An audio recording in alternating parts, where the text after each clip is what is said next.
வணக்கம். தற்பொழுது வெள்ளப்பெருக்கினால் அதிக இழப்பீடு ஏற்பட்டிருக்கிறது. கடந்த சில நாட்கள் முன்பு சென்னையில் நடந்த வெள்ளப்பெருக்கினால் அதிகப்படியான இழப்பீடு ஏற்பட்டிருக்கிறது. இதுபோல் இருக்கும் சூழ்நிலையில் நாம் நம்மளது சொத்துக்களை எவ்வாறு பாதுகாக்க வேண்டும் என்பதை நாம் முதல் அறிந்து கொள்ள வேண்டும். இப்பொழுது பார்வையில் வெள்ளம் சூழ்ந்தது என்ற ஒரே ஒரு பார்வைதான். ஆனால் அவை நம்மளது காப்பீட்டில் ஃபயர் இன்சூரன்ஸ் அடிப்படையாக கொண்டது. ஃபயர் இன்சூரன்ஸில் வெள்ளத்தின் இழப்பையும் சரி கட்டும்படியான காப்பீட்டு முறைகள் இருக்கின்றன. நமது தொழில் நிறுவனங்கள் சார்ந்த மிக முக்கியமான அத்தியாவசியமான இன்சூரன்ஸ் வகைகள் தான் இவற்றில் ஃபயர் இன்சூரன்ஸ் முதன்மையானது.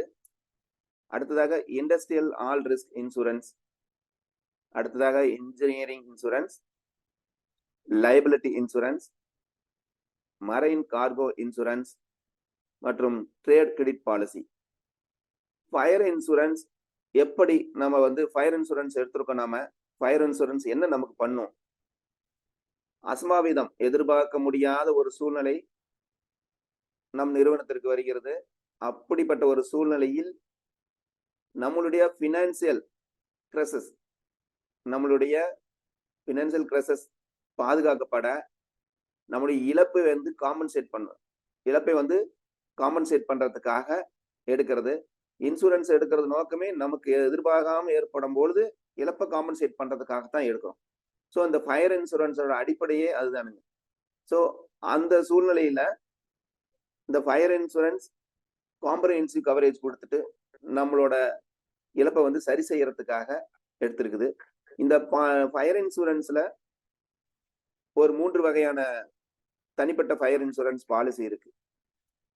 பாரத் சுக்மா உதயம் சுரக்ஷா பாலிசி இருக்கு, பாரத் லகு உதயம் Suraksha, standard fire and special perils insurance policy.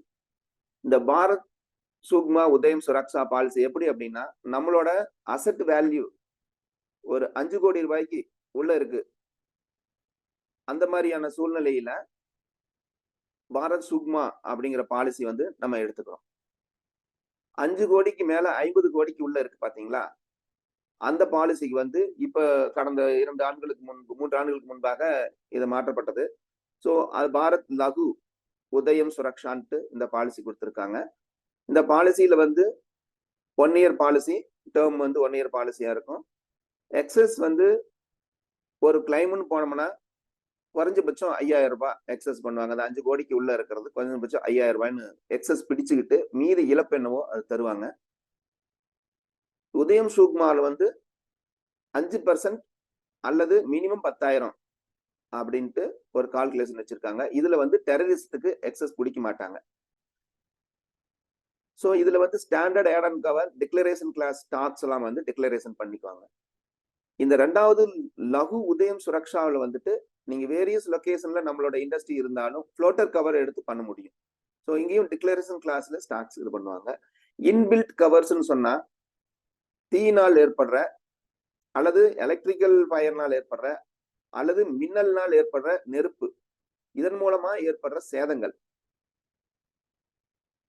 அது இல்லாம உள்ளுக்குள்ள இருக்கிற பாய்லரால ஏற்படுற வெடிப்பு, அது இல்லாம புயல்ல பல வகையான புயல், சுனாமி உட்பட, ஹரிகோன், சூறாவளி, இது மாதிரி உட்பட எல்லாம் இதுக்கு உண்டு. அதே சமயம் வெள்ளம், காட்டாற்று வெள்ளம், அதாவது வெள்ளத்துல சாதாரணமா ஒரு பிளட் ஒரு குறிப்பிட்ட அளவு வந்ததுன்னா சாதாரண வெள்ளம். காட்டாற்று வெள்ளம் போல நன்மையில நான் கவனிச்சது ரொம்ப அதிகப்படியான தண்ணி, ஒரு 5 அடி 6 அடி தண்ணி ஏறி இருந்தது.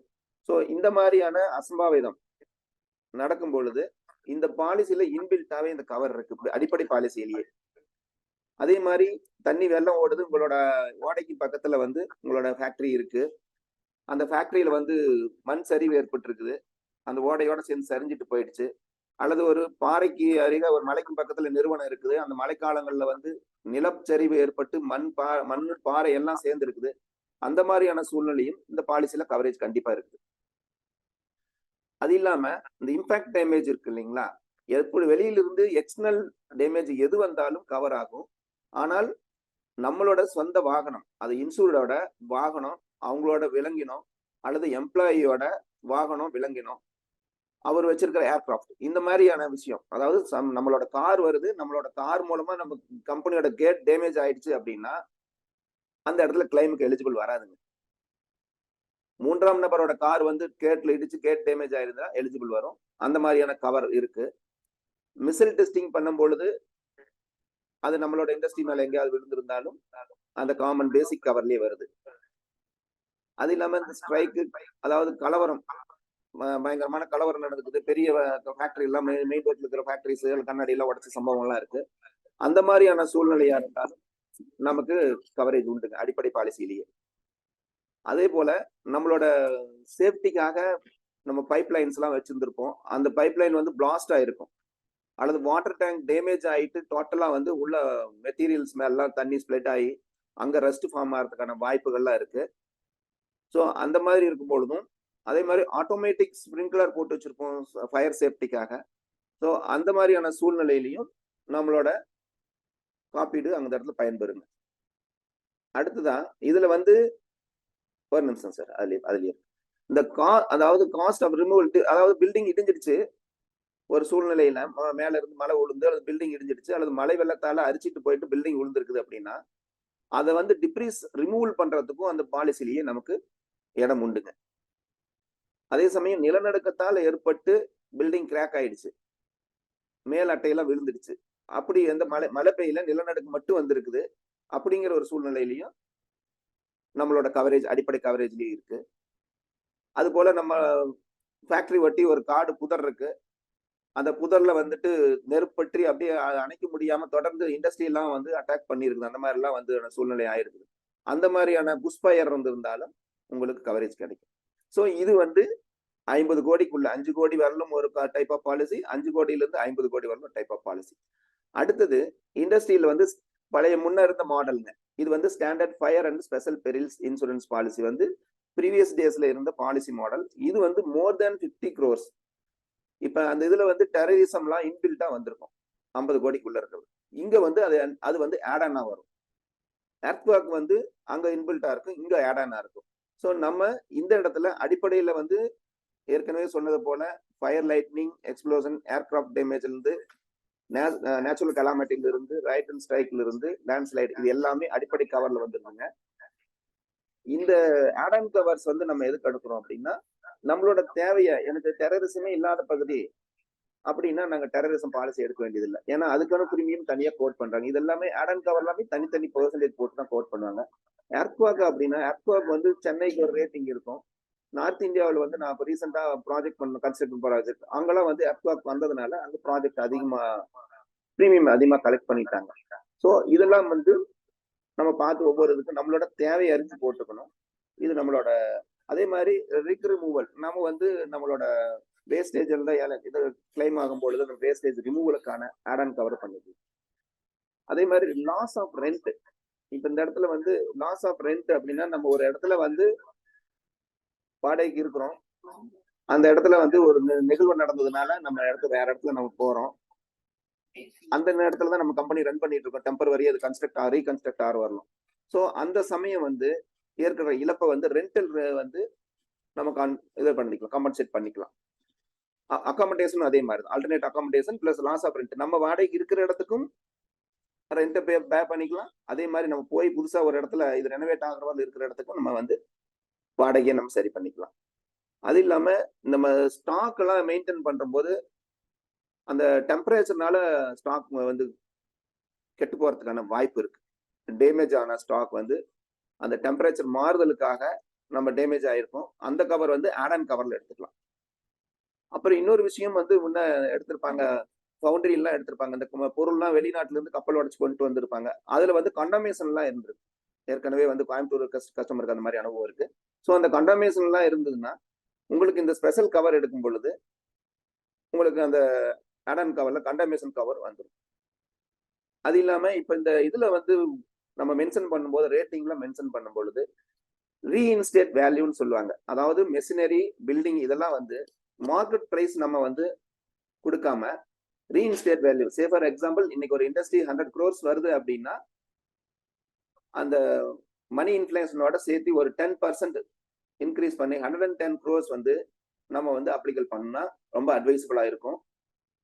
அல்ல நம்ம அதே ரேட்ல நம்ம போட்டிருக்கோம் அப்படின்னா நம்ம வந்து கிளைம் போகும்பொழுது மெஷினரிக்கு அல்லது வந்து பில்டிங்க்கு போகும்பொழுது அவங்களோட அமௌண்ட் வந்து குறைவா இருக்கும். ஏன்னா அதுல டிப்ரிசியேஷன் கால்குலேஷன் பண்ணுவாங்க. ஸோ நம்ம ரீஇன்ஸ்டேட் வேல்யூ போட்டுக்கிட்டா மெஷினரிக்கும் சரி பில்டிங்க்கும் சரி ரொம்ப அட்வைசபிளா இருக்கும். அண்டர் இன்சூரன்ஸுக்கும் போயிடக்கூடாதுங்க. ஏன்னா இன்னைக்கு நிறைய பேர் வந்து எனக்கு பேங்க்குக்காக தான் வேணும் அப்படின்னு சொல்லியிருக்காங்க. அந்த பேங்க்குக்காகும் போது அசம்பாவிதம் எங்கிருந்து வந்ததுன்னே தெரியல. அப்படி ஒரு சூழ்நிலையை தவிர்க்கணும்னா நம்ம வந்து இன்னைக்கு ஆக்சுவலா இன்னைக்கு என்ன பிரைஸ் வரும், இன்னைக்கு கன்ஸ்ட்ரக்ட் பண்ணா என்ன பிரைஸ் வரும், அல்லது அந்த மெஷினரி இன்னைக்கு வாங்கினா என்ன பிரைஸ் வரும் அப்படிங்கிறத நம்ம வந்து கணக்கெடுத்து நம்ம பண்ணணும். இந்த இடத்துல இன்னொரு முக்கியமான விஷயம், இந்த நம்ம டிக்ளேர் பண்ண வேல்யூ வந்து 1,10,00,000 110 கோடி பண்ணிட்டோம். ஸோ 110 கோடி பண்ணும் பொழுது இன்னைக்கு வேல்யூ பார்க்கும் பொழுது கொஞ்சம் வித்தியாசம் இருக்குதுன்னா அந்த ஆட் அண்ட் கவர்ல பாத்தீங்கன்னா அண்டர் இன்சூரன்ஸ் வைவர்னு சொல்லிட்டு அந்த கிளாஸ் எடுத்திருந்தோம் அப்படின்னா உங்களுக்கு மேலும் அதுல இருந்து 15% லைக் 125 கோடி ரூபாய் வரணும் உங்களுக்கு அந்த கவரேஜ் இருந்துரும். ஏன்னா அந்த இதுதான் முக்கியங்க. அண்டர் இன்சூரன்ஸ் போயிருக்க கூடாதுங்கிறதுக்காக இந்த வைவர் வந்து ஆட் அண்ட் கவர் எடுத்துட்டோம்னா அந்த 15% வந்து நமக்கு கிடைச்சிரும். இந்த பாயிண்டே வந்து அந்த பேசிக் பாலிசி 2 பாலிசிலுமே இன்பில்ட்டா இருக்கு.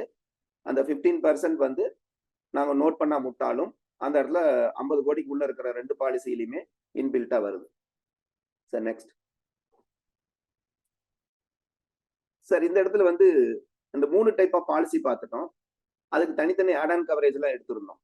ஸோ இந்த இடத்துல நம்ம என்ன பார்க்கறோம்னா இண்டஸ்ட்ரியல் ஆல் ரிஸ்க் பாலிசி அப்படின்ட்டு இந்த பாலிசி நம்ம எடுக்கிறதுல தனித்தனியான கவரேஜ் எடுத்துட்டு இதை மறந்துட்டோம் அப்படிங்கிற மாதிரி இல்லாம இங்க எல்லா பாலிசியுமே உள்ள வந்துடும். ஸோ இது வந்து ஸ்டாண்டர்ட் பாலிசி மாதிரி தான், பட் இதுல எல்லா பாலிசியுமே இன்பில்ட்டா வந்துடும். ஸோ இதுல வந்து பர்க்லரி உள்ள வந்துருது, மணி இன் சேஃப், மணி இன் கவுண்டர், உங்க கம்பெனில இருந்து இன்னொரு கம்பெனிக்கு மணி டிரான்சிட் ஆகிறது, and electronic equipment insurance. Right, இந்த இடத்துல ஒரு பாயிண்ட் சொல்றேன். மெஷினரி பிரேக் டவுனும் எலக்ட்ரானிக் எக்யூப்மெண்ட் பாலிசியும் கிட்டத்தட்ட ஒண்ணுதானுங்க. இது ரெண்டும் ஒரே பாலிசியில் வருதுன்னா இந்த மெஷினரி பிரேக் டவுனுக்கும் எலக்ட்ரானிக் எக்யூப்மெண்ட் பாலிசிக்கும் தனியானது ஒரு பாலிசி இருக்கணுங்க. என்ன காரணம் அப்படின்னா நீங்க ஸ்டாண்டர்ட் ஃபயர் இன்சூரன்ஸ்ல ஒரு பாலிசி எடுத்திருக்கீங்க அப்படிங்கும் பொழுது அங்க ஏற்படுற ஃபயர்னால் ஏற்படுற டேமேஜஸ் தான் வந்து மெஷினரி பிரேக் டவுனுக்கு வந்தும் எலக்ட்ரானிக் எக்யூப்மெண்ட்ஸ்க்கு கவர் வரும்.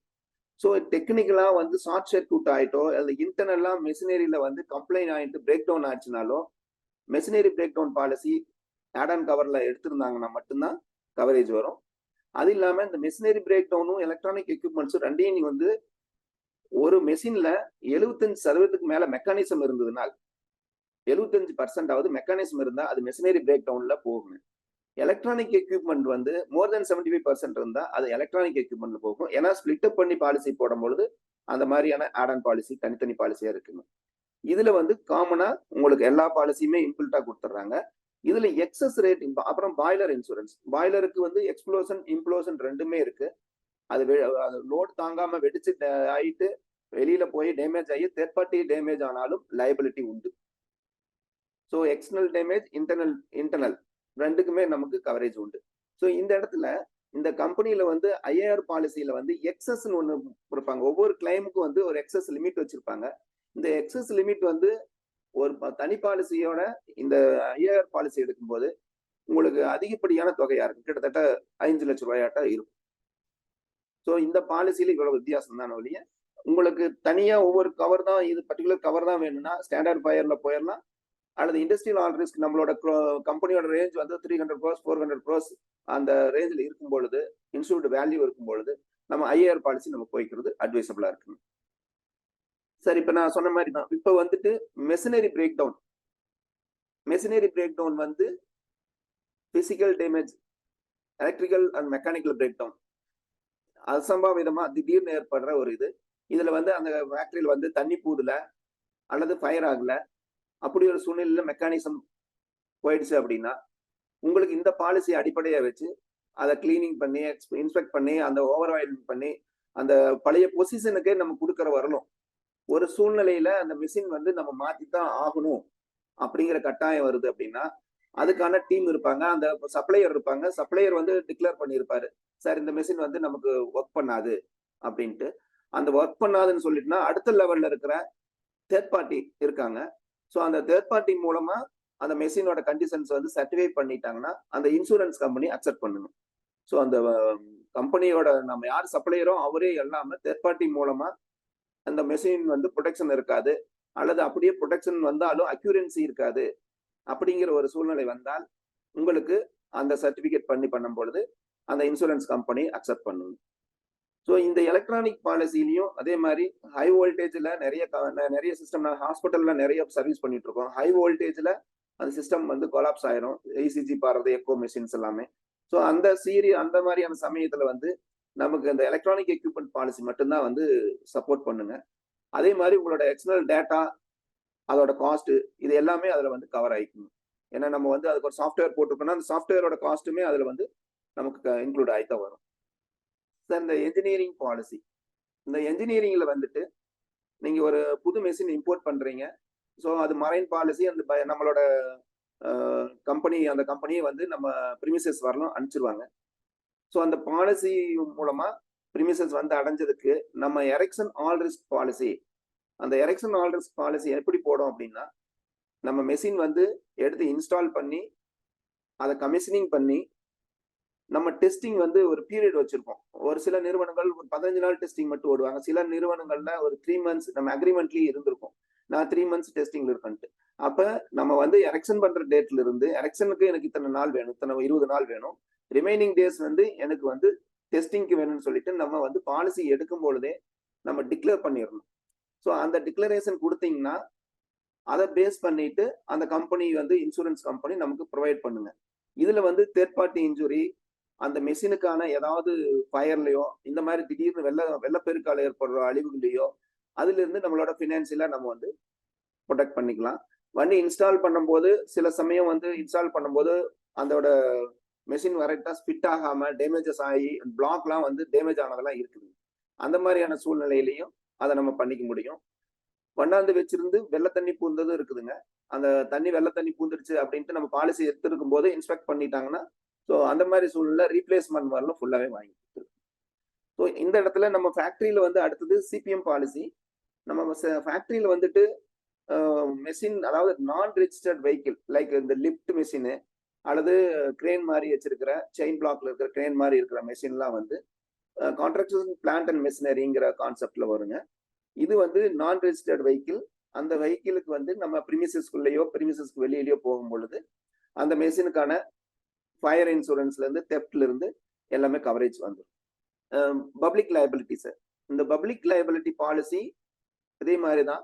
நம்ம நிறுவனத்துல இருக்கிற ஒரு பொருள் உற்பத்தி ஆயிட்டு இருக்கு, அது ஒரு சூழ்நிலையில நீங்க வேகமா அதை வந்து லேத்தல் மெஷின்ல நீங்க இப்ப இன்னைக்கு தேதிக்கு வந்து சிஎன்ஜி மிஷின் எல்லாமே க்ளோஸ்டு பாடியா இருக்கு. ஒரு சூழ்நிலையில க்ளோஸ்டு இல்லாம ஓப்பன்ல இருக்கு, அந்த பொருள் வெளியில அடிக்குது. அப்பதான் வந்து ஒரு வெண்டர் வந்திருக்காரு, அவர் மேலேயே அடிச்சிருச்சு, அவருக்கு வந்து இன்ஜுரி ஆயிருக்கு, ஹெட் இன்ஜுரி ஆயிருக்கு. அப்படியான சூழ்நிலையில இந்த பாலிசி மட்டும்தான் நம்ம கவர் பண்ணும். நம்ம பிரிமிசஸை தாண்டி வெளியில போய் ஒரு நம்ம பொருளோ அல்லது நம்மளோட கேட் தாண்டி ஒரு விஷயம் நடந்துருச்சுனாலும் நம்மளோட கம்பெனியை சார்ந்து இருக்கிற இதுல பப்ளிக் லைபிலிட்டி பாலிசி இருந்தா மட்டும்தான் நம்ம கவரேஜ் எடுத்துக்க முடியும். அவங்க நம்ம மேல சூ பண்ணாலும் நம்ம இந்த பப்ளிக் லைபிலிட்டி பாலிசி கொடுத்தோம்னா நம்ம அதுல இருந்து இது பண்ணிக்கலாம். இந்த இடத்துல வந்து நம்ம அவங்க டிக்ளேர் பண்ணும் போதே சொல்லிடணும், எனக்கு இத்தனை கோடி ரூபாய்க்கு எனக்கு கவரேஜ் வேணும், எனி ஒன் ஆக்சிடென்ட்டுக்கு எனக்கு இவ்வளவு கவரேஜ் வேணும், any one year, AOA and AOY அப்படின்னு சொல்லுவாங்க. எனி ஒன் இயர் அந்த ஒரு வருஷத்துல 5 கோடி ரூபாய்க்குள்ள அல்லது ஒரு விபத்துக்கு எனக்கு 10 லட்சம் வரணும் அப்படின்னு சொல்லிட்டு நம்ம டிக்ளேர் பண்ணி கொடுத்துருந்தோம்னா அந்த காம்பன்சேஷன் வந்து அந்த இடத்துல கோர்ட் மூலமா அவங்க செட்டில் பண்ணிக்குவாங்க. இந்த பப்ளிக் லைபிலிட்டி நான் இண்டஸ்ட்ரியல்னு சொல்றது இருக்கிறீங்களா, நான் இண்டஸ்ட்ரியல் வந்து லைக் ஹோட்டலு, அதே மாதிரி நம்ம ஹாஸ்பிட்டல்ஸ், இந்த மாதிரி இடமெல்லாம் லிஃப்ட் இருக்கு, இந்த மாதிரி இடத்துலலாம் வந்து நான் இண்டஸ்ட்ரியல் ரிஸ்க்னு சொல்லுவாங்க. ஸோ இதே பாலிசி அங்கேயும் செல்லுங்க. இது வந்து பியூர்லி லைபிலிட்டி பாலிசிங்க. பப்ளிக் லைபிலிட்டி பாலிசிங்கிறது ஒரு ஆக்ட் பாலிசி. ஸோ இந்த பாலிசியும் கண்டிப்பா ஒவ்வொரு நிறுவனமும் வச்சிருக்கிறது அட்வைசபிள்ங்க. ப்ராடக்ட் லைபிலிட்டி, இன்னைக்கு நம்ம பெரும்பாலா வந்து வெளிநாடுகளுக்கு அதிகப்படியான பொருட்களை தயாரிச்சு ஏத்துறோம்.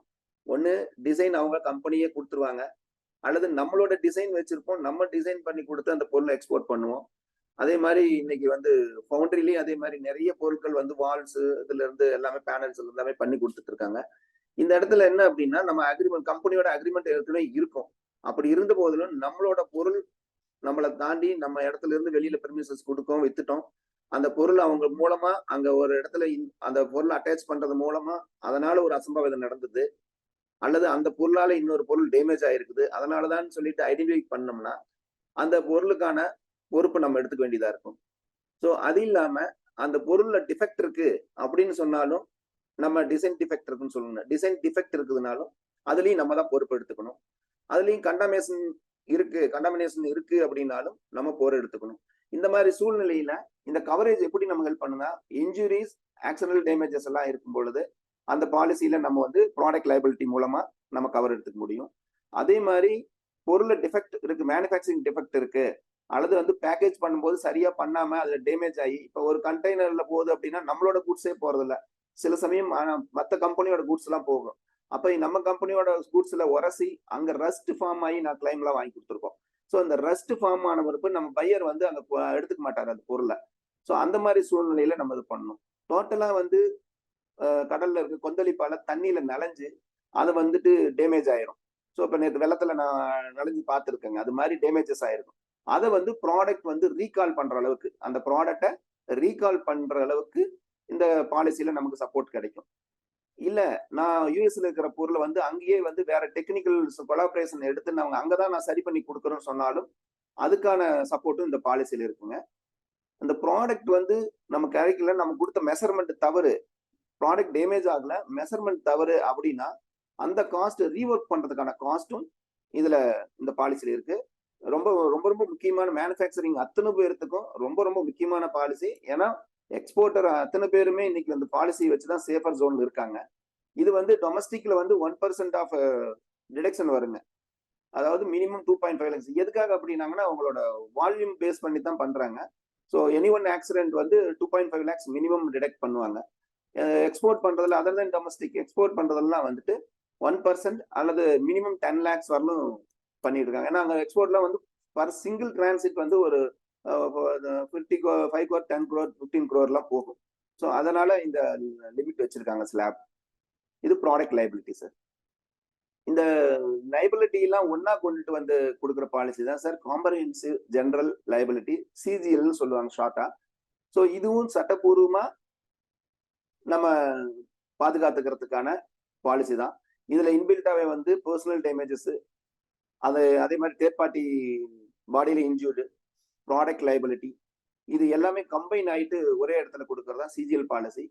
ஸோ அது இப்போ அதிகப்படியா எல்லாமே தனி பாலிசி வச்சிருக்கனால சிஜிஎல் பாலிசி இப்போ ரீசெண்டா தான் இந்த அவேர்னஸ் எல்லாம் வந்துட்டு இருக்காங்க. ஸோ இது வந்து இண்டஸ்ட்ரியலுக்கு கம்பைன் பண்ணி எடுக்கிற பாலிசியா இருக்கும். அதனால இது வந்து இன்னைக்கு தேதிக்கு இந்த பாலிசி அதிகம் போயிட்டு இருக்குங்க சார். சேம் அந்த ஏற்கனவே நம்ம சொன்ன மாதிரி அந்த லைபிலிட்டியில் என்ன சொல்லியிருக்குமோ அதுதான், அந்த கவரேஜ் தான் இருக்கு ப்ராடக்ட் லைபிலிட்டி உட்பட. Thank you. Next sir, directors and officers insurance sir. இது எப்படி அப்படின்னா நம்ம டைரக்டர்ஸ், நம்ம ஷேர் ஹோல்டர் எல்லாம் இருக்குவாங்க, நம்ம எம்ப்ளாயிஸ், நம்ம கிரெடிட்டர்ஸ், இவங்களுக்கு எல்லாமே வந்து நம்ம பொறுப்புங்க. நம்ம வந்து இன்னைக்கு இண்டஸ்ட்ரி நடத்துறோம் அப்படின்னா நம்ம ஷேர் ஹோல்டர் உட்பட, பேங்கர்ஸ் உட்பட எல்லாருமே வந்து அதுல ஒரு கிட்டத்தட்ட நம்ம லைபிலிட்டி, நம்ம வந்து ப்ராஃபிட் எடுத்து கொடுக்குற லைபிலிட்டி தான் நம்மளுக்கு இருக்குது. மற்றபடி எல்லாம் அவங்களோட உரிமையும் இருக்குதுங்கிற மாதிரி தான் இருக்கு. ஸோ இந்த சமயத்துல அந்த டைரக்டரோ அல்லது வந்து சீஃப் அக்கௌண்டன்டோ அல்லது டிசிஷன் மேக்கிங் ஹெச்ஆரோ அல்லது வந்து ப்ரொடக்ஷன் டீம்ல இருக்கிறவங்களோ எங்கேயாவது ஒரு தவறு பண்ணியிருக்காங்க, அது வயலேஷன் ஆயிடுச்சு. அப்படி இருக்கும் பட்சத்துல கவர்மெண்ட்டுக்கே ஒரு பெரிய இழப்பு, ஜிஎஸ்டி மூலமா கவர்மெண்ட்டுக்கு ஒரு பெரிய இழப்பாயிடுச்சு. அந்த மாதிரியான சூழ்நிலையில இந்த டைரக்டர்ஸ் ஆபீசர்ஸ் இன்சூரன்ஸ் பாலிசி நம்மள வந்து ப்ரொடெக்ட் பண்ணுங்க. லீகலா வந்து அவங்களுக்கான டாக்குமெண்டேஷன் கரெக்டா இருக்கும் பொழுது அவங்களோட இழப்பை வந்து சரி பண்றதுக்காகத்தான் இந்த டைரக்டர்ஸ் ஆபீசர்ஸ் பாலிசி. இப்ப ரீசெண்டா தான் இது வந்து அவேர்னஸ் வந்துட்டு இருக்கு. ஒர்க்மேன் காம்பன்சேஷன், இது ஒர்க்மேன் காம்பன்சேஷன் வந்து பியூர்லி எம்ப்ளாயி ரிலேஷன்ஷிப் பாலிசி. இது ஆக்ட் 1923 அமெண்ட்மெண்ட் 2020 Jan 3 ஒரு குறைஞ்சபட்ச ஊதியம் வந்து 15,000 நிர்ணயிச்சிருக்காங்க. எப்படி நம்ம தொழில்துறையில நம்ம இருக்கும் பொழுது ஒரு மெஷினரிக்கு எவ்வளவு முக்கியத்துவம் கொடுத்து நம்ம பாதுகாக்கிறோமோ அதே மாதிரி நம்ம விட்டு இருக்கிற எம்ப்ளாயிஸ் வந்து நம்ம இடத்துல வந்து பாதுகாப்பா இருந்து வெளியில போற வரணும், நம்ம தான் பொறுப்பு அப்படிங்கிறதுக்கான வார்த்தை இது. இந்த இடத்துல வந்து ஒரு எம்ப்ளாயி டியூட்டி ஹவர்ஸ்ல அவருக்கு அந்த கோர்ஸ் அவர் வேலையில இருக்காரு, அவர் பிரிமிசஸ்ல இருந்து கிளம்பி டியூட்டிக்கு வந்துட்டாரு, அவருக்கு ஒரு அசம்பாவிதம் நடக்குது அப்படின்னா, அப்ப வந்து லேபர் ஆக்ட் பிரகாரம் நமக்கு இந்த பாலிசி செல்லும்.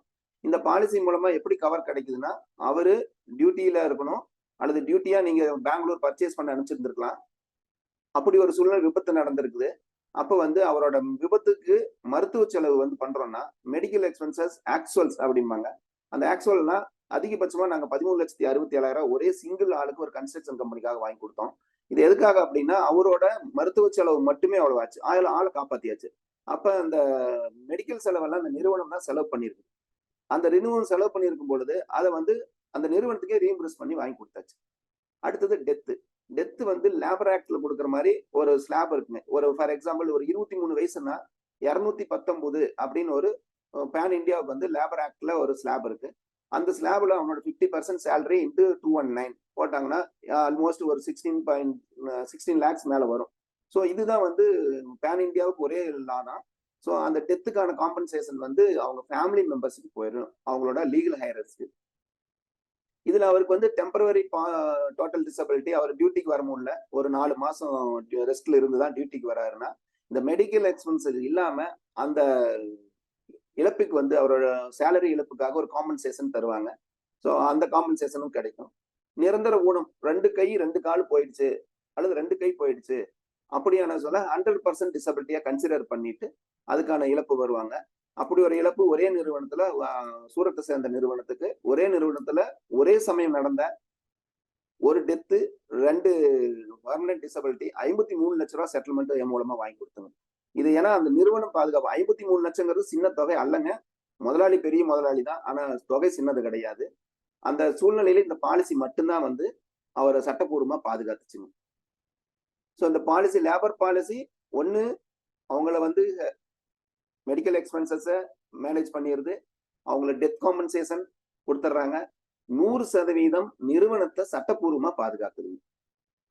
கீமேன் இன்சூரன்ஸ், இந்த கீமேன் இன்சூரன்ஸ் வந்துட்டு ஒரு கம்பெனியோட டைரக்டர்ஸ், ப்ரொப்ரேட்டர்ஸ், மேனேஜிங் பார்ட்னர்ஸ், ஸோ அவங்களோட சீஃப் சிஇஓ இந்த மாதிரியான ரேங்க்ல இருக்கிறவங்களுக்காக கொடுக்குற லைஃப் இன்சூரன்ஸ் பாலிசி இது. ஸோ இதுவரை நான் வந்தது எல்லாமே ஜெனரல் இன்சூரன்ஸ்ல வர்ற பாலிசிஸ். ஸோ இந்த லைஃப் இன்சூரன்ஸ் பாலிசி வந்து இந்த அந்த சம்பந்தப்பட்ட ஓனரோ அல்லது அந்த சம்பந்தப்பட்ட சிஇஓவோ சூழ்நிலை அவங்களோட லைஃப் த்ரெட்னிங் இருக்கு அப்படிங்கிற பட்சத்துல அந்த காம்பன்சேஷன் கொடுக்கறது தான் இந்த பாலிசி. இப்ப நிறைய நிறுவனங்கள்லாம் இந்த பாலிசி எடுத்துட்டு இருக்காங்க. இது வந்து 100% அதோட என்ன நம்ம சம் இன்சூர்ட் எடுத்திருக்கோங்கிறத பேஸ் பண்ணி தான். இது பேமெண்ட் வந்து எல்லாமே கம்பெனில இருந்தே பேமெண்ட் பண்ணிடுவாங்க. ஸோ அதோட பெனிஃபிட்ஸோட அதோட டாக்ஸ் பெனிஃபிட்ஸ்ல இருந்து இது எல்லாமே கிடைக்கும். ட்ரேட் கிரெடிட் பாலிசிங்க, இதுவும் இன்னைக்கு தேதிக்கு ரொம்ப அத்தியாவசியமான பாலிசிங்க. நம்ம வந்து இன்னைக்கு வந்து உலகமயமாக்கப்பட்ட பிறகு நம்ம உலகமெங்கும் நம்மளோட சொந்தங்கள் பரவி இருக்கிற மாதிரி தொழிலையும் விஸ்தீரணம் பண்ணியிருக்கோம். அப்ப அங்க புது புது பையர்ஸ் எல்லாம் உருவாகுறாங்க. அந்த பையரோட தரம் நமக்கு தெரியறது இல்லை. அப்ப அந்த பையரோட தரம் எப்படி தெரிஞ்சுக்கிறோம் அப்படின்னா, இப்ப பிரைவேட் கம்பெனிலையும் சரி பப்ளிக் செக்டர்லயும் சரி இவங்க இந்த பையரோட ஹிஸ்டரி எடுக்கிறாங்க. அவங்களோட பேமெண்ட் என்ன மாதிரி எல்லாம் செட்டில்மெண்ட்லாம் போயிருக்குது, அவங்களோட கிரெடிட் ஸ்கோர் என்ன, இதெல்லாம் வந்து அனலைஸ் பண்ணி அவங்க தனித்தனியா டீம் வச்சு அனலைஸ் பண்ணிட்டு இந்த பையருக்கு நீங்க இவ்வளவு வரல நீங்க சப்ளை பண்ணலாம் அப்படின்னு சொல்லிட்டு கம்பெனி ஒரு அசூரன்ஸ் கொடுக்கும். இன்கேஸ் அதுக்கு மேல நம்ம சப்ளை பண்ணி இது வரல, மொத்தமா வரும்போது அது வரல அப்படிங்கிற பட்சத்துல அந்த நிறுவனம் எது வரல லிமிட் கொடுத்திருந்தோ அது வரணும் தான் அவங்க அக்ரி பண்ணுவாங்க. இதுல சில பிரைவேட் நிறுவனங்கள் என்ன பண்ணுதுன்னா ரொம்ப சப்போர்ட்டிவா இந்த லீகலுக்கு லாயர்ஸ் எல்லாம் வந்து நம்ம தலைவி எடுத்து பிடிச்சு மறுபடியும் வந்து யூஎஸ்லயே நடக்குது, அங்க இருந்து ஒரு லாயர் பிடிச்சு அவங்களுக்கான பேமெண்ட் பண்ணி அதை ரெக்கவர் பண்றதுக்கு கொஞ்சம் சேலஞ்சிங்கா இருக்கும். அதுக்காக சில பிரைவேட் நிறுவனங்கள் என்ன சப்போர்ட் பண்ணிட்டு இருக்காங்கன்னா இந்த டோட்டல் ரிஸ்கையும் அவங்க எடுத்துக்கிறாங்க. ஒன்ஸ் ட்ரேட் கிரெடிட் பாலிசி நம்மளோட நேச்சர் ஆஃப் கமாடிட்டி பொறுத்து நம்ம சப்ளை பண்ணியிருக்கோம். அந்த பண்ணியிருக்கும் பொழுது அவங்க மொத்த ரிஸ்கையும் அவங்க எடுத்துக்கிறாங்க.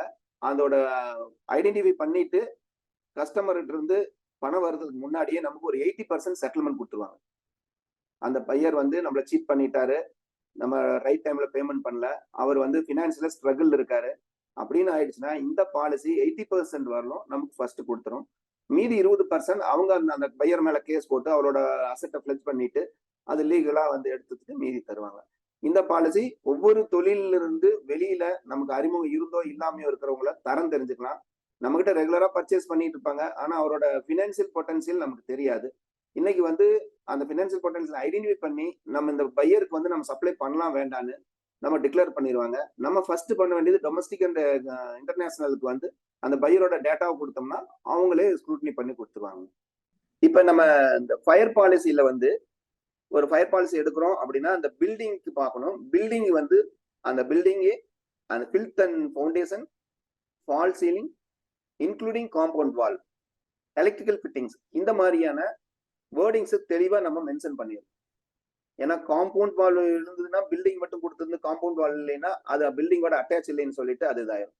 அதே போல அந்த பில்டிங் வேல்யூ வந்து நம்ம அசஸ் பண்ணி ரீஇன்ஸ்டேட் வேல்யூக்கு நம்ம கொடுக்கணும். இது ரொம்ப முக்கியம். அடுத்தது இந்த ப்ரொபோசல் ஃபார்ம் வந்து கட்டாயம் வந்து நம்ம ஃபில் பண்ணிடணும். அந்த ப்ரொபோசல் ஃபார்ம்ல கேட்டிருக்கிற அத்தனை விதையான விவரங்களை வந்து தெளிவா நம்ம அக்கௌண்டன்ட் வச்சுட்டு நம்ம தெளிவா நம்ம கொடுத்துடணும். ஏன்னா இந்த டைம் ஆஃப் கிளைம் வந்து பேசிக் வந்து ப்ரொபோசல் ஃபார்ம் தான் எடுத்துக்கிறாங்க. பேசிக்கா ப்ரொபோசல் ஃபார்ம்ல என்ன டிக்ளேர் பண்ணியிருக்காரு கஸ்டமரு அப்படின்னு சொல்லிட்டு அதை எடுத்துதான் நம்ம ப்ரொபோசல் ஃபார்மோட அடிப்படையில தான் பண்ணியிருக்காங்க. இந்த பில்டிங் இன்சூரன்ஸ் முடிக்கும் பொழுது இந்த மெஷினரிக்கு நம்ம வருவோம்.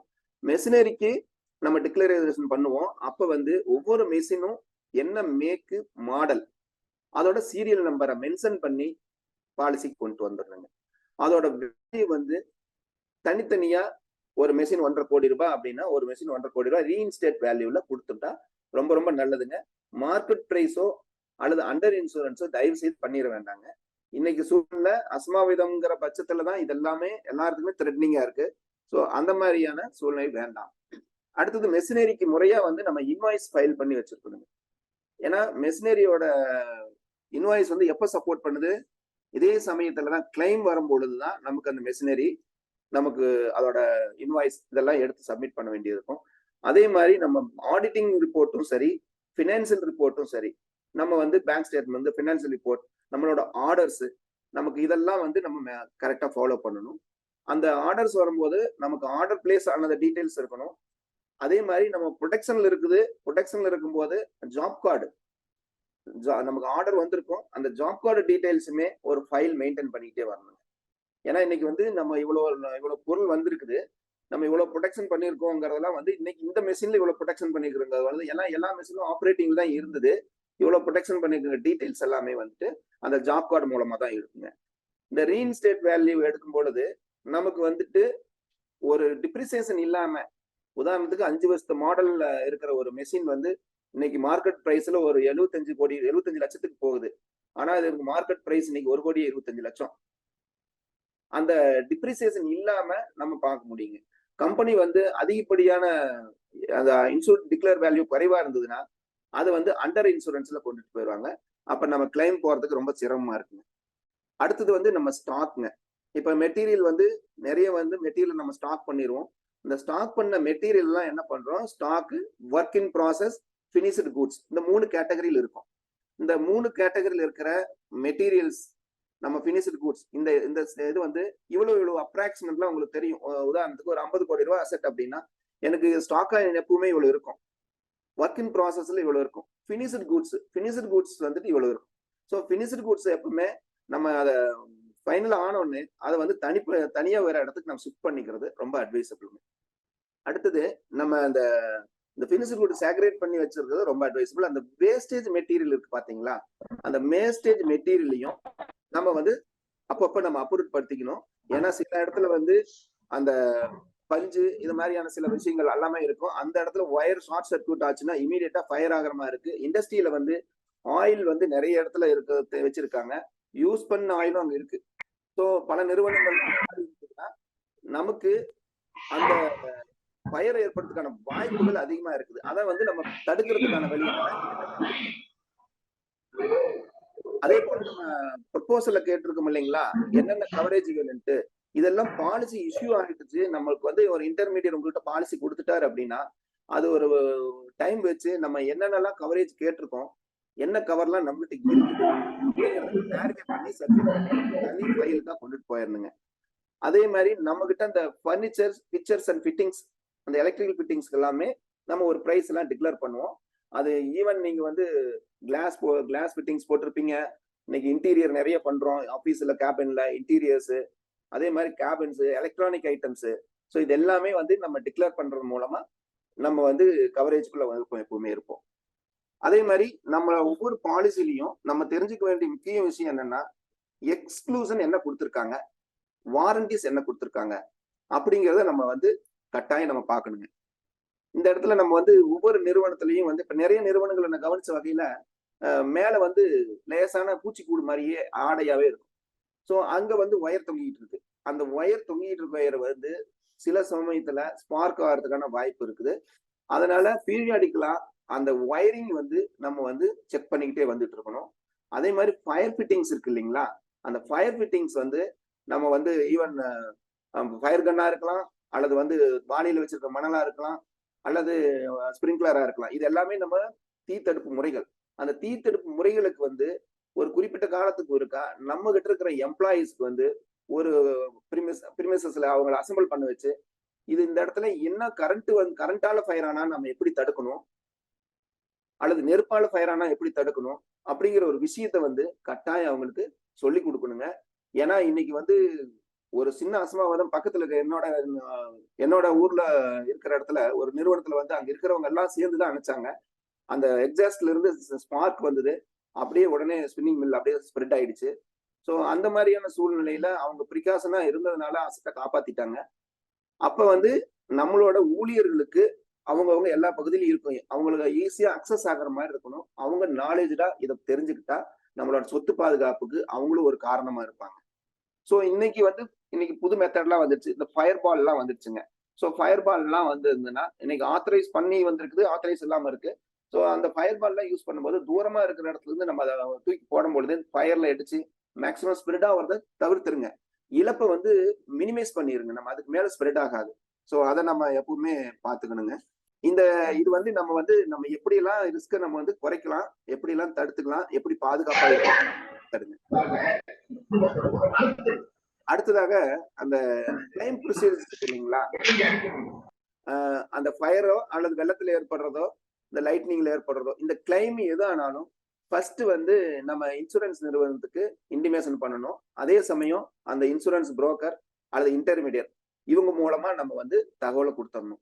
இந்த தகவல் கொடுத்த முறைப்பட நம்ம வந்து சின்ன விஷயங்கள்லாம் வந்து கிளைம் எஸ்டிமேட் கேட்பாங்க, கிளைமுக்கு என்ன போகுது, எவ்வளவு அப்ராக்சிமேட்டா எவ்வளவு வரும்னு சொல்லி. ஸோ சில இது நம்ம ஐடென்டிஃபை பண்ணி கொடுக்க முடியும், சில இதுக்கு வந்து நம்ம ஒரு தோராயமா தான் சொல்ல முடியும். ஸோ அந்த தோராயமா சொல்றதை வச்சுதான் அவங்க சர்வேயரை அலாட் பண்ணுவாங்க. ஒரு 5 crores இருக்கிற மாதிரி இருந்தா 1 crore இருந்த மாதிரியா ஒரு சர்வேயர் வருவாரு.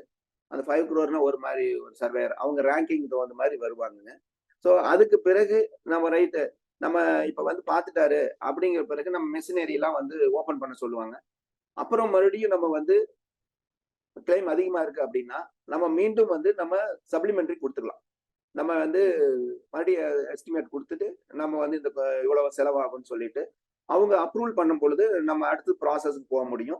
சம்பந்தப்பட்ட நிறுவனங்கள் பெரிய கிளைமா இருந்ததுன்னா இன்ட்ரீம் வாங்கிக்கலாம் அவங்க கிட்ட.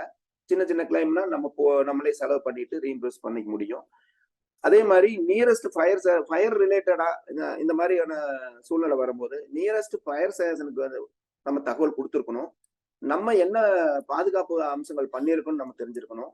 அதே சமயம் முடிஞ்சால் எப்பவுமே வந்து ஒரு அசம்பாவிதத்தப்ப அந்த வீடியோஸ் ஆர் ரெக்கார்ட்ஸ் லைக் ஃபயரா இருந்தாலுமே வந்து அந்த ரெக்கார்ட் எல்லாம் வந்து ஒரு பெரிய சப்போர்ட் டாக்குமெண்டா எடுத்துக்கிறாங்க. ஸோ நம்ம சர்வேலன்ஸ் கேமராஸ் எல்லாமே வந்து அலாட் பண்ணிட்டு நம்ம எப்பவுமே நம்ம கண் பார்வையில் இருக்கிற மாதிரியும் அதோட மெயின் டிவைஸ் மட்டும் நம்ம வந்து தூரம் வேற நம்ம ப்ரிமிசஸ் இல்லாம வேற இடத்துல ஃபேக்டரி இல்லாம ஆஃபீஸ்ல வீட்டுல இந்த மாதிரி அதோட டிவைஸ் வச்சுட்டு அதோட ஸ்டோரேஜ் பாயிண்டா வச்சுக்கிட்டோம்னா நமக்கு எப்போ ஹெல்ப்ஃபுல்லா இருக்கும். ஸோ எவிடன்ஸ் தான் முக்கியம் இன்னைக்கு. அதே மாதிரி இந்த மழைக்காலங்கள்ல வந்து இன்னைக்கு நம்ம சொல்றாங்கன்னா, இப்ப நான் ஒரு பர்டிகுலரா ஒரு சென்னையில ஒரு விசிட் போயிருந்தேன். மழை வரத்துக்கு 3 நாள் முன்னாடியே மெயின் ரோட்ல இருந்து மண் பாய் போட்டு மண்ணோட சிமெண்ட் பேக்ல மண்ணெல்லாம் போட்டு அந்த ரோடு தண்ணி வராத அளவுக்கு நாங்க தடுக்கிறதுக்கான முன்னெச்சரிக்கை பண்ணி வச்சிருந்தோம்.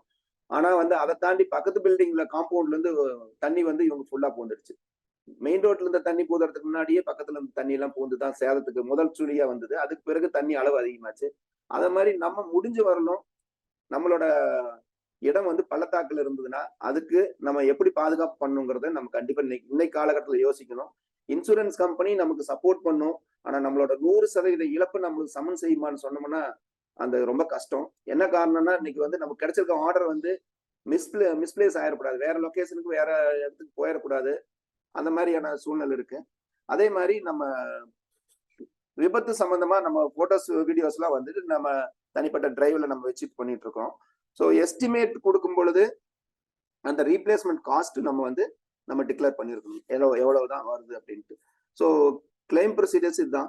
அதே மாதிரி நம்ம பினான்சியல் ரெக்கார்ட்னு சொன்னோம் இல்லைங்களா, நம்ம நீங்க ஆடிட்டிங்ல வந்து நம்ம கொடுக்கும்போது நம்ம டிப்ரிசியேஷன் வேல்யூ போட்டு இன்னைக்கு கம்மியா தான் கொடுப்போம். 1 கோடி ரூபாய் மிஷின் வந்து கிட்டத்தட்ட இன்னைக்கு டிப்ரிசியேஷன் வேல்யூல 30 லட்சம் 25 லட்சம்லாம் இருக்கு. இந்த பிராக்டிஸ் வந்து கிட்டத்தட்ட எல்லா இடத்துலயுமே தான் இருக்கு. இத கம்பெனி வந்து பெரிய அளவுல எதுவும் எடுத்துக்கல. அதனால அந்த இதுல நமக்கு பிரச்சனை இல்லை. இருந்தாலும் நம்மளோட மற்ற ரெக்கார்ட்ஸ் எல்லாமே வந்துட்டு அவங்களுக்கு ஆர்டர்ஸ், நம்ம பர்ச்சேசிங் ஆர்டர் எல்லாமே நீங்க ரெக்கார்டு தான் இந்த இடத்துல சப்மிட் பண்ணும். கிளைம் வராத வரல எங்கேயுமே பிரச்சனை இல்லை. இது வெறும் பேப்பரா மட்டும்தான் உங்ககிட்ட இருக்கும். கிளைம் வரப்ப மட்டும்தான் இதோட கண்டிஷன்ஸ் எல்லாமே அப்ளிகபிள் ஆகும். இந்த கண்டிஷன்ஸ் எல்லாம் இருக்கா இல்லையா அப்படின்னு சொல்லிட்டு அந்த சூழ்நிலையில தான் இருப்பாங்க. அதுக்கு கட்டாயம் ஒவ்வொரு நிறுவனமும் அவங்களுக்குள்ள ஒரு தனிப்பட்ட ஒரு ஆளை வச்சு நம்ம அசைன் பண்ணி வச்சிருக்கோம். 100% விழிப்புணர்வு அந்த முதலாளியும் நல்லா பாதுகாப்பு கொள்வாங்க. நிறுவனத்துக்கு வந்து முதலாளியும் வந்து இந்த பாலிசி கண்டிஷன்ஸ் தெரிஞ்சு வச்சிருக்கிறது நல்லது. ஓகேங்க.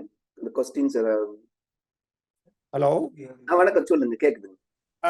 கண்ணனுடைய விளக்க உரை ரொம்ப சிறப்பா இருந்ததுங்க. அதாவது காப்பீட்டு திட்டத்தை பற்றி ரொம்ப இன்டெப்தா வந்து ஒரு சாதாரண ஒரு மனிதர்களுக்கு புரியுற அளவுக்கு ரொம்ப விளக்கமா சொன்னாரு. என்னுடைய வாழ்த்துக்கள். நன்றிங்க. எனக்கு என்ன ஒரே ஒரு வேண்டுதல் அப்படின்னா, விண்ணப்பம் என்னன்னா, உங்களுடைய சேவை மையம், உங்களுடைய பிரான்ச்சஸ் நீங்க இந்தியாவில் ஆப்ரேட் பண்றீங்க, அது எந்த அளவுக்கு பீப்புளுக்கு வந்து அக்சசபிளா இருக்கும் அப்படிங்கறத வந்து நீங்க கொஞ்சம் ஒரு சின்ன ஒரு ஷார்ட்டா ஒரு ப்ரீஃப் பண்ணீங்கன்னா இன்னும் உங்களுடைய வியூவர்ஸ்க்கு எல்லாத்துக்கும் ரொம்ப சிறப்பா கிடைக்கும்னு நினைக்கிறேன். கண்டிப்பாங்க, கண்டிப்பா. சோ நன்றி. நம்மளோட சேவை உரை ரொம்ப சிறப்பா இருந்தது. என்னுடைய வாழ்த்துக்கள். நன்றிங்க. தேங்க்யூங்க. தேங்க்யூ. இப்ப நம்ம சேவை பொறுத்தவரையிலும் இன்னைக்கு டிஜிட்டலைஸ் ஆனதுனால இன்னைக்கு ரொம்ப எளிமையா இருக்குதுங்க. ஸோ கஸ்டமரோட நீடு பொறுத்து நான் 3 ஹப் மாதிரி வச்சிருக்கோம். கோயம்புத்தூர், ஹோசூர் அண்ட் சென்னை வந்து ஹப் மாதிரி வச்சுட்டு கொங்கு நாடு முழுசா நம்ம அதிகப்படியான சர்வீஸும் சென்னையை ஒரு தனிப்பட்ட ஹப்பா வச்சுட்டு சென்னையில கொடுத்துட்டு இருக்கோம். அது இல்லாம நார்த் இந்தியாவில் நான் கடந்த 25 வருஷமா இருக்கிற நட்பு மூலமா பலதரப்பட்ட தொழிலதிபர்களோட சர்வீஸ்க்கு அவங்களோட நிறுவனங்களுக்கு எல்லாம் சர்வீஸ் கொடுத்துட்டு இருக்கோம். ஸோ இங்க எங்ககிட்ட வந்து டெக்னிக்கல் பர்சன்ஸ் இருக்காங்க, ரிட்டையர்டு எக்ஸிக்யூட்டிவ்ஸ் நாங்கள் மேன் பவர்லாம் வச்சிருக்கோம். டிவிஷனல் மேனேஜரா இருந்து கவர்மெண்ட் கம்பெனில இருந்து அவங்களெல்லாம் அப்பாயிண்ட் பண்ணி வச்சிருக்கோம். ஏன்னா இப்ப நமக்கு வந்து ஒரு குறிப்பிட்ட வருஷம் அனுபவம்னா அவங்களுக்கு ஒரு 35 வருஷம் அனுபவத்தான ஆளுங்களை வச்சிருக்கோம். ஏன்னா ஒரு பிரச்சனை வந்து எல்லாத்துக்கும் ஒரே மாதிரி யாரும் வரதில்லை. ஸோ அதுக்காக நாங்க வந்து கலந்துருக்கோம். அதே மாதிரி பாலுமாமா மாதிரி தொழில அனுபவப்பட்டவங்ககிட்டையும் நாங்க ஐடியாஸ் கேட்டுக்கிட்டு தான் இருக்கோம். ஏன்னா அவருக்கு வந்து ஐடியா அந்த பிரச்சனை வந்து கடந்த 3-4 வருஷத்துக்கு முன்னாடியே நம்ம கோயம்புத்தூர்ல ஃபர்ஸ்ட் டைம் சொன்னார் எனக்கு. ஸோ அப்படிப்பட்ட பிரச்சனைகளும் ஒவ்வொருத்தருக்கும் வருதுங்க. இதை பார்த்து இதுல இருந்து நம்ம அவங்களை எப்படியெல்லாம் வந்து பாதுகாப்பா கொண்டுட்டு போகலாம், அதே மாதிரி அந்த பாலிசி வந்து சட்டப்பூர்வமா எப்படி எல்லாம் கொண்டுட்டு வந்தோம்னா, ஏன்னா இன்னைக்கு எந்த மேனேஜரா இருந்தாலும் நமக்கு லீகலா வந்து வச்சிருந்தோம்னா பயமே இல்லைங்க. நிறுவனத்தை பத்தியும் பயப்படுறது இல்லை. தரமான நிறுவனத்துல நல்ல பாலிசி கண்டிஷனோட போயிட்டா இன்னைக்கு யாருமே இல்லைன்னு சொல்ல அளவுக்கு தான் பாலிசி சர்வீஸ் இருந்துட்டு இருக்குதுங்க. அதனால நாங்க அந்த ஸ்ட்ரென்த் அந்த மாதிரி கொடுத்துருக்கோம். மோர் தென் ஒரு 27 நம்பர்ஸ் ஆஃப் எம்ப்ளாயிஸ் வந்து ஃபுல்லி எஜுகேட்டட். ரீசெண்டா கூட அவங்க எல்லாமே ஃபுல்லா எக்ஸாம் எழுத வச்சு இன்னும் அவங்களோட நாலேஜ் டெவலப் பண்ணி வச்சிருக்கோம். ஸோ மீதி எல்லாம் நீங்களாம் தான் சப்போர்ட் பண்ணீங்கன்னா இன்னும் நிறைய விஷயங்கள் நான் பண்ணி கொடுக்க முடியும் நம்ம சொந்தங்கள் எல்லாத்துக்கும். நன்றி. ஓகே கண்ணன், நன்றி, வாழ்த்துக்கள். நன்றிங்க சார். நன்றிங்க. கண்ணன் பாலு பேசுறேன். மாமா வணக்கம். வணக்கம் வணக்கம். இப்ப வந்து டாக்குமெண்டேஷன்ங்கிறது ரொம்ப ரொம்ப முக்கியம். ஆமாங்க மாமா. அது வந்து ஆரம்பத்துல இருந்தே, ஏன்னா நீங்க தப்பா நினைச்சு கூடாது, எந்த ஒரு பாலிசி இதுங்கிறது எடுக்கிற போது எடுத்துடுறாங்க ஒழிய எடுத்துடுறாங்க, இவங்களும் பே பண்ணிடுறாங்க, ஏஜென்ட்ஸும் வந்து புக் பண்ணிடுறாங்க. கண்டிப்பாங்க. பட் யாரும் வந்து அவங்க பாலிசிதாரரை எஜுகேட் பண்றது இல்லை. அது வந்து எல்லா இடத்துலயும் லாகிங் தான் இருக்கு. சரிங்க. அதே மாதிரி வந்து கிளைம் அப்படின்னு வந்துருச்சுன்னா எந்த ஆர்வத்தோட அந்த இன்சூரன்ஸ் கம்பெனியா அந்த ஏஜென்ட் நம்மளை அணுகுனாங்களோ கண்டிப்பா அதுக்கு ஆப்போசிட்டா திரும்பிடுறாங்க. முதல்ல இது கிடைக்கும் அது கிடைக்கும் அது கிடைக்கும்னு சொல்லும் போது பாலிசி கிளைம்னு போட்ட உடனே எந்தெந்த இடத்துல எல்லாம் லூப் ஹோல் இருக்குது உங்க பாலிசியை தள்ளுறதுக்கு அப்படிங்கறது பாக்க. நீங்க சொன்ன பல சமாச்சாரம், ஒரு இன்வாய்ஸ் உங்க பேர்ல இல்ல ஆமா அப்படின்னா அங்க பிரச்சனை. அதே மாதிரி அந்த இன்வாய்ஸ் உங்க பேர்ல இருந்தாலும் நீங்க தான் வாங்குனீங்களா அப்படிங்கிறது ப்ரூஃப் ஆஃப் பேமெண்ட் வேணும். அந்த ஆமா, தப்பா நினைச்சுக்காது. இந்த இடத்துல ஒரு விளக்கம் சொல்லிடுறேன். இந்த இன்வாய்ஸ் விஷயம் இருக்கு இல்லைங்களா? இன்வாய்ஸ் வந்து நம்ம ஒரு எக்ஸ்ஆர் ஒய் கிட்ட இருந்து நம்ம அந்த இன்வாய்ஸ் அவர் பேர்ல இருந்திருக்கும். அந்த மெஷின் நம்ம வாங்கியிருப்போம். அந்த சமயம் நம்ம நிறுவனத்தை வாங்குறவர் வந்து கட்டாயம் ஒரு அக்ரிமெண்ட் போட்டு எடுத்திருந்தாருன்னா 100% பயம் இல்லைங்கம்மா. இது அந்த ப்ரொசீஜர் தான் தெரியாமனாலதான் அந்த பழைய இன்வாய்ஸோட தூக்கிட்டு வந்துடுறாங்க. ஒரு அக்ரிமெண்ட் போட்டுட்டு பேமெண்ட் வந்து கேஷா கொடுக்காம அக்கௌண்ட்ல கொடுத்து வச்சீங்கன்னா இது ஒரு பெரிய சப்போர்ட்டிங் டாக்குமெண்ட் மாமா. நிறைய மிஷின் வந்து வேற சொந்தக்காரங்க அல்லது ஃப்ரெண்டோட மிஷினை கொண்டாந்து வச்சிருக்காங்க அந்த பிரிமிசஸ்ல. ஆனா நீங்க சொன்ன சூழ்நிலை வரும்பொழுது அவங்களால ப்ரூஃப் காட்ட முடியல.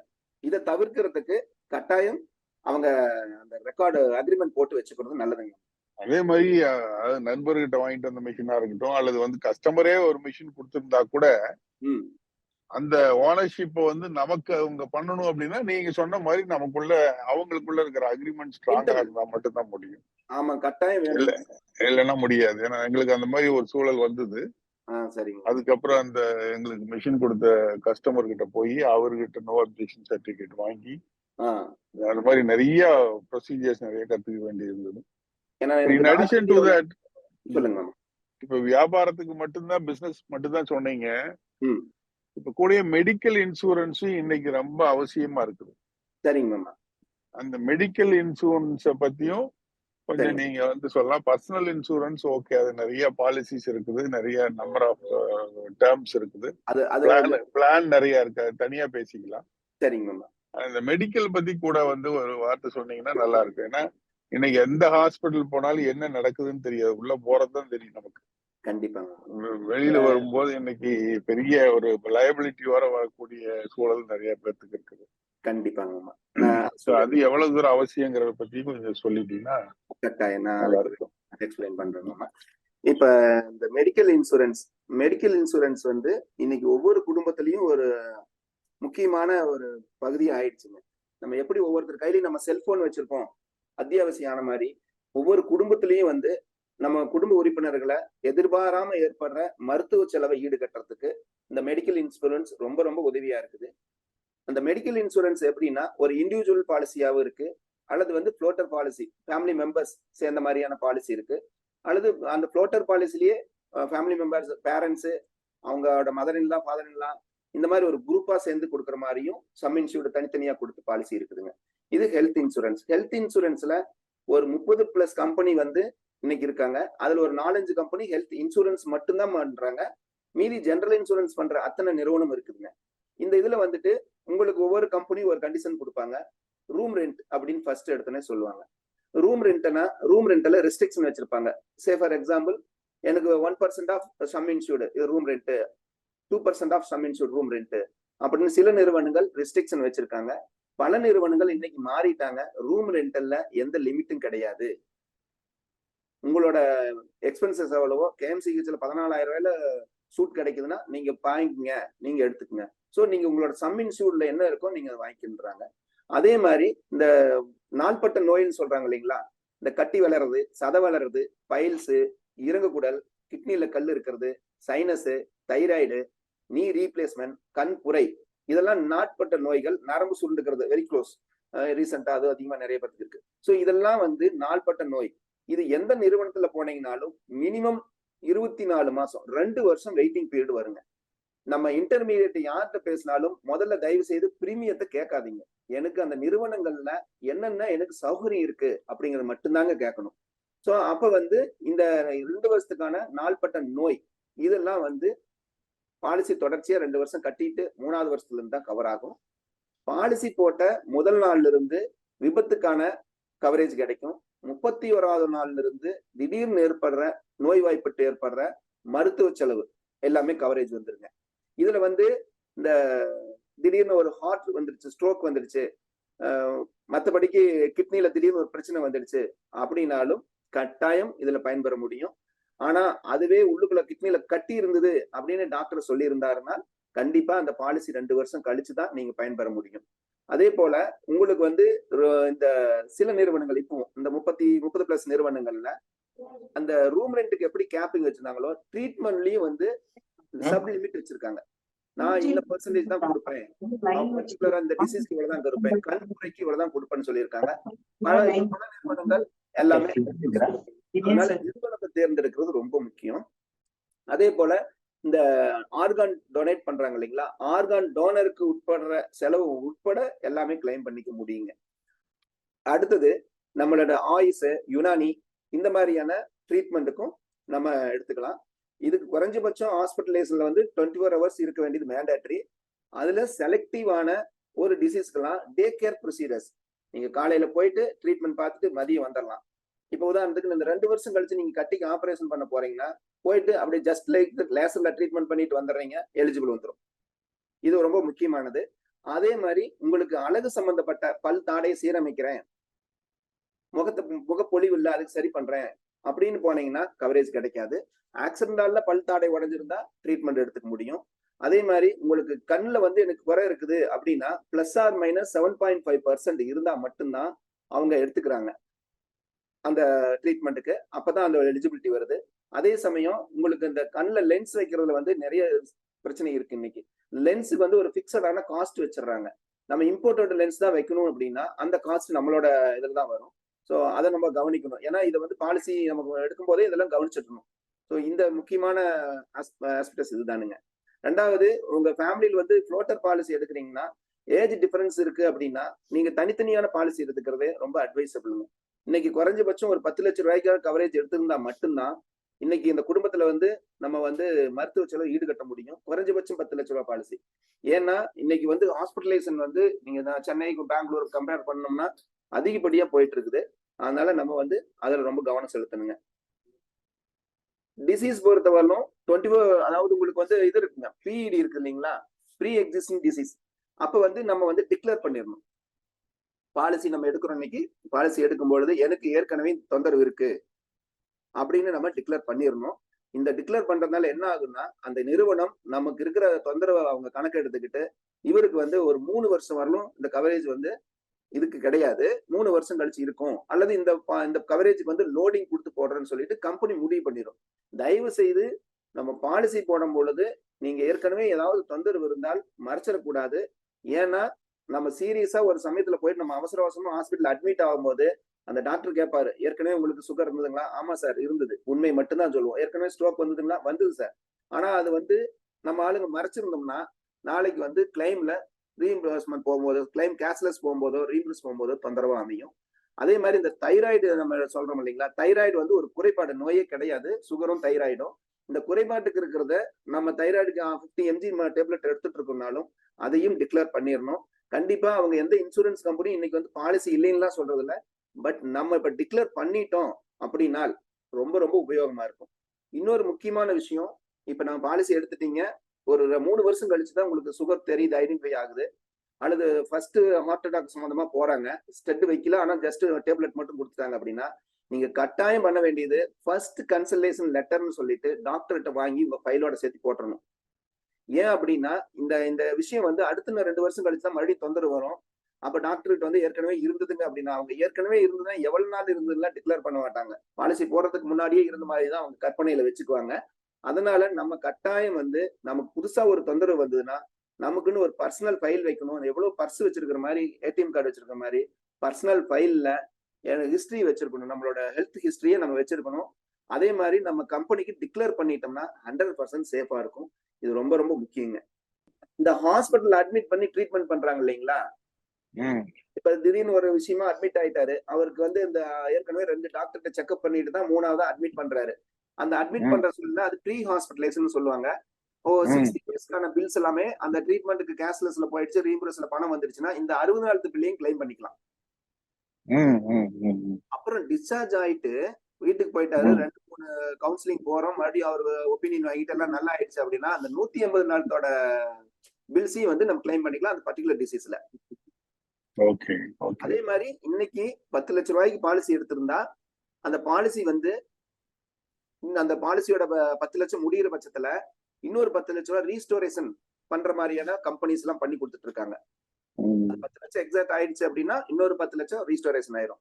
அதே மாதிரி கிளைமே பண்ணல அப்படின்னா போனஸ் வந்து மேக்சிமம் 100% கொடுக்குற நிறுவனங்கள்லாம் இருக்கு. தரமான நிறுவனங்கள், முன்னணி நிறுவனங்களே வந்து 100% போனஸ் தர்றாங்க. போனஸ்ங்கிறது எனக்கு அடுத்த ரினியூவல் வரும்போது உங்களுக்கு வாங்க மாட்டாங்களா? நாங்க வந்து கிளைம் பண்ணாம இருக்கிறோம், இந்த வருஷம் நான் அந்த வருஷம் கிளைம் பண்ணல அப்படின்னா ஒரு வருஷம் கிளைம் பண்ணல, நெக்ஸ்ட் இயர் ரெனியூவல் பிரீமியம் கட்டும் பொழுது நமக்கு வந்து அவங்க கவரேஜ் இன்க்ரீஸ் பண்ணி கொடுத்துறாங்க. பிரீமியத்தை குறைக்கிறது இல்ல, கவரேஜ் இன்க்ரீஸ் பண்ணிடுறாங்க. சில நிறுவனம் 5 to 10%, 25% பண்ணுவாங்க. சில நிறுவனம் 50% வரலும் பண்ணுவாங்க. 50%னா 10 லட்சம்னா இன்னொரு 5 லட்சம் ரூபாய் சேர்ந்துக்கும். 15 லட்சம் கவரேஜ் இருக்கும் பேசி. அதே மாதிரி இன்னைக்கு ஓவர்சீஸ் பாலிசியுமே மெடிக்கல் பாலிசி வெளிநாட்டுல இருக்காங்க, இங்க இருந்து வேர்ல்டு வைடு கவரோடவே நாங்க பாலிசி நிறைய பேருக்கு கொடுக்கறதுக்கான வாய்ப்பு இருக்கு. ஏன்னா நிறைய டிராவலர் இருக்காங்க, ஃபாரின் போறாங்க, அவங்களுக்கு எல்லாம் வந்து 50 லட்சம் 1 கோடி ரூபாய்க்கான ஹெல்த் இன்சூரன்ஸ் கொடுத்துருக்கோம். இதே மாதிரி ஓவர்சீஸ் போறவங்களுக்கும் ரொம்ப அவசியம் அது. ஆமாங்க, அது டிராவல் பாலிசி எடுத்துட்டு இருக்காங்க இல்லைங்களா? ஈவன் டிராவல் பாலிசி எடுத்தாங்கன்னா ஜஸ்ட் 5 lakhs US டாலர் மட்டும் எடுக்கிறாங்க. 5 lakhs US டாலர் நாட் என்ன ஃபார் அஸ். அதனால வந்து நம்ம காமனான பாலிசியே ஒரு இங்க தனியா ஒண்ணு எடுத்துக்குவாங்க. ஃப்ரீக்வென்ட் டிராவலர் இருக்காங்க, அவங்க 4-5 டைம் நான் போறேன் வரேன்னா அவங்க வந்து பேசிக் பாலிசியை பெரிய நல்ல சைஸா எடுத்துக்கிறாங்க. டிராவல் பாலிசி எடுத்துக்கிறதுல ஒன்றும் பிரச்சனை இல்லை, அவங்க அந்த டைம் ஆஃப் டிராவலிங் அது தனியா எடுக்கிறாங்க. அதுவும் வந்து மல்டி ட்ரிப்புக்கான டிராவல் பாலிசியும் கொடுத்துட்டு தான் இருக்கு. Thank you ma'am.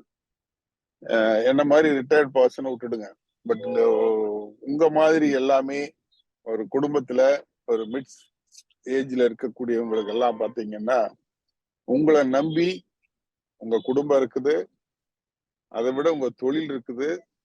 இது எல்லாத்த விட ரொம்ப முக்கியமா உங்களுக்கு கடன் கொடுத்தவங்க எல்லாம் இருக்காங்க. ஏதாவது ஒரு காரணத்தினால, ஏதாவது ஒரு தவறுனால உங்களுக்கு ஒரு இழப்பு வரும் பொழுது அது உங்களுடைய இழப்பு மட்டும் கிடையாது, அது குடும்பத்தை மிக பெரிய அளவில் பாதிக்கும். அதே சமயத்துல தொழிலையும் பாதிக்கும்.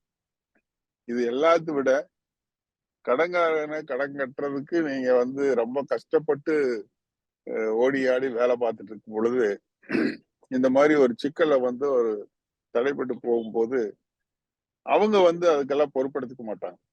ஸோ அந்த நேரத்துல அவங்களுக்கு தெரிஞ்சது எல்லாமே நீங்க கடனை கட்டல, அதனால நாங்க வந்து நீங்க அடமான வச்ச சொத்தை வந்து எடுத்துக்க போறோம் அப்படிங்கிற சூழல் எல்லாம் வந்திருக்குது. ஏன்னா இதெல்லாம் வந்து நாங்க நிறைய எக்ஸ்பீரியன்ஸ்ல நான் சொல்றேன். அதனால இப்ப நம்மளுடைய கிட்கோல இளம் தொழில் அதிபர்கள், வளர்ந்த தொழில் அதிபர்கள் பல பேர் இருந்தாலும் கூட இந்த பாலிசிஸ்ங்கிறது வந்துங்க வாழ்க்கையில ஒரு அங்கமா நாம எடுத்துட்டு போகணும். எந்த அளவுக்கு நாம வந்து லயபிலிட்டி நம்ம கிட்ட இருக்கோ, ஏன்னா தொழில்னா லயபிலிட்டி இல்லாத தொழில் இருக்காது. ஸோ அந்த தொழிலை வந்து எந்த ஒரு நேரத்திலயும் ஒரு பெரிய இடைஞ்சல்ல அல்லது ஒரு பெரிய ஆபத்துல இருந்து நம்மளை காப்பாற்றக்கூடியது முறைப்படி இந்த பாலிசிய சரியா வச்சுக்கணும். இது எல்லா வேலையிலையும் நாம ரொம்ப ஸ்மார்ட்டாகவும் ரொம்ப பிரைட்டாகவும் வேலை பார்க்கும்போது கூடயே இந்த மாதிரி சமாச்சாரத்திலையும் நம்ம வந்து அறிவு செலுத்தணும். இது தொழில் அதிபர்களுக்கு மட்டும் சொல்ல மாட்டேன், எல்லாத்துக்கும். ஏன்னா நம்மளை நம்பி ஒரு பெரிய குடும்பம் பின்னால இருக்கும் பொழுது அவங்களுக்கு பாதுகாப்புங்கிறது நம்மளுடைய பாலிசி ஓரளவுக்கு ரீப்ளேஸ் பண்ண முடியலன்னா கூட ஓரளவுக்கு அவங்களுக்கு ஒரு சப்போர்ட்டிவா இருக்கக்கூடிய வாய்ப்புகள் இருக்குது. அதனால அது போதுமான அளவு அந்த பாலிசி எடுக்க வேண்டியது அத்தியாவசியம். அதனால எந்த அளவுக்கு நம்ம மற்றதுலாம் கவனம் செலுத்துறோமோ அது மாதிரி இந்த இன்சூரன்ஸ் பாலிசிலையும் ரொம்ப அதிகமான கவனத்தை செலுத்தணும். அவர் சொன்ன மாதிரி தொழில் ரீதியான பாலிசிகள், அதுக்கப்புறம் இந்த மாதிரி மெடிக்கல் பாலிசி, அது போக பர்சனல் இன்சூரன்ஸ். ஸோ அது ஒரு பெரிய கடல் பர்சனல் இன்சூரன்ஸ்ல. தொழில நிச்சயமா இந்த தொழில் சம்பந்தமான பாலிசிகள் ரொம்ப முக்கியம். பர்சனல் இன்சூரன்ஸுங்கிறது கடைசி, அதையும் ஓரளவுக்கு நாம செஞ்சு வச்சுக்கிறது நல்லது. அதுல போடுறது வேஸ்ட் அப்படின்னு எல்லாம் சொல்லிட்டு இருக்க முடியாது. அதுவும் வந்து அந்த அளவுக்கு இன்னைக்கு, ஏன்னா நாம வந்து வேகமா செயல்படக்கூடிய இந்த உலகத்துல வந்து எல்லாமே வேகமா நடந்துட்டு இருக்கு. ஒரு நொடி பொழுதுல எல்லாமே தலைகீழா மாறக்கூடியது. வீட்டை விட்டு வெளியில கிளம்பி திருப்பி வீட்டுக்கு நாம பத்திரமா வந்து சேர்றோமா அப்படிங்கிறது வந்து ஒரு பெரிய கொஸ்டின் தான். யாருமே வந்து உத்தரவாதம் சொல்லிட முடியாது. அப்பேற்பட்ட ஒரு சூழல்ல நாம வந்து நம்மளுடைய நம்மளுடைய சுய மரியாதை, சுய மதிப்பை வந்து நம்ம வந்து இழந்துடக்கூடாது, நம்ம குடும்பம் இழந்துடக்கூடாது. அவங்களுக்கு ஒரு ஒரு அத்தியாவசியமான ஒரு பாதுகாப்பு இந்த இன்சூரன்ஸ் அப்படிங்கறது இந்த நேரத்துல என்னுடைய அனுபவத்திலிருந்து நான் சொல்லிக்கிறேன். யாருமே அதை உதாசீனப்படுத்தாதீங்க. நிச்சயமா அது எல்லாமே ஓரளவுக்கு செஞ்சு வைக்க வேண்டியது.